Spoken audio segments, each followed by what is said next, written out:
Praise the lord. ఈరోజు మనం దేవుని యొక్క వాక్యంలో ఎజ్రా గ్రంథం 7వ అధ్యాయం 6వ వచనం నుంచి చూసినట్లయితే, ఈ ఎజ్రా ఇజ్రాయేలులో దేవుడైన యెహోవా అనుగ్రహించిన మోషే ధర్మశాస్త్రమందు ప్రవీణత గల శాస్త్రి మరియు అతని దేవుడైన యెహోవా అతనికి తోడుగా ఉన్నందున అతడు ఏ మనవి చేసినను రాజు అనుగ్రహించును. ఈ ఎజ్రా యెహోవా ధర్మశాస్త్రమును పరిశోధించి దాని చొప్పున నడుచుకుంటకును ఇజ్రాయిలులను దాని కట్టడలను విధులను నేర్పుటకును దృఢ నిశ్చయము చేసుకుని వాక్యంలో రాయబడి ఉంది. ఈనాడు మన దైవజనులు ధర్మశాస్త్రం బైబిల్ గ్రంథంలోని విధులను నేర్చుకుని వాటిని ప్రజలకు, సమాజానికి, సంఘానికి, కుటుంబాలకు నేర్పించే వారమై ఉన్నామా?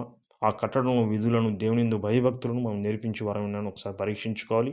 అంతేకాకుండా దేవుని హస్తము ఆ యొక్క ఎజ్రాకు తోడుగా ఉన్నది కనుక రాజు కూడా ఆయన ఏం చెప్పినా సరే ఆలకించినట్లుగా మనం చూస్తాం. ఈరోజు దేవుని హస్తం మన సంఘాల్లో మన దైవజనులకు తోడుగా ఉందా? తోడుగా ఉన్నట్లయితే సంఘం దినదినాభివృద్ధి చెందుతుంది. కనుక దేవుడి మాటల చొప్పున, దేవుని యొక్క వాక్యం చొప్పున, దేవుని ధర్మశాస్త్రం చొప్పున మనము ప్రజలను నడిపించాలని ఈ యొక్క వాక్యం ద్వారా దేవుడు సెలవిస్తా ఉన్నాడు. Praise the lord. ఆమేన్.